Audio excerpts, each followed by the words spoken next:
সকাল থেকে আকাশ গুম হয়েছিল আর দুপুর থেকে শুরু হয়েছে অঝোরে বৃষ্টি। আজকে একদম সিম্পল লাঞ্চের মেনু বানাচ্ছি ইলিশ মাছের পাতলা বেগুন দিয়ে ঝোল। আর অনেক থানকুনি পাতা ছিল, সেগুলোকে আজকে বেটে নিলাম। ঘরে কাজু বা চিনে বাদাম কোনোটাই ছিল না, তাই কয়েকটা আলমন্ড ইউজ করেছি। খুব সামান্য তেলে থানকুনি পাতাটাকে হালকাভাবে ফোড়ন দিয়ে ভেজে নিয়েছি, এরপর বাদাম সহ ওটাকে বেটে নিয়েছি। এরকম ভাবে থানকুনি পাতার বাটা তৈরি করলে খেতে বেশ ভালো লাগে।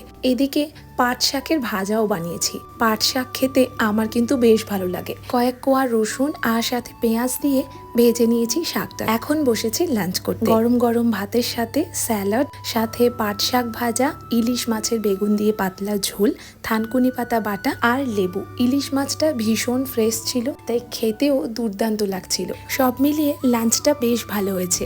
অনেকদিন মিষ্টি দই খাওয়া হয়, ফ্রিজে থাকা ঠান্ডা দইটা তাই খাওয়ার পর অল্প কিছুটা খেলাম।